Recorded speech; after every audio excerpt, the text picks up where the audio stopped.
Kung guys, magsisimula tayo mamaya. Bababad ko lang muna siya.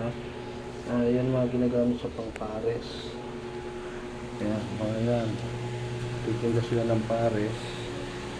Tapos sinugasan ko yan pagdating. Ayan. So, ang daming kalat. Tapos ito po ay mga ginagamit. Ayan, pisaron, bawang, kuya, tuyo.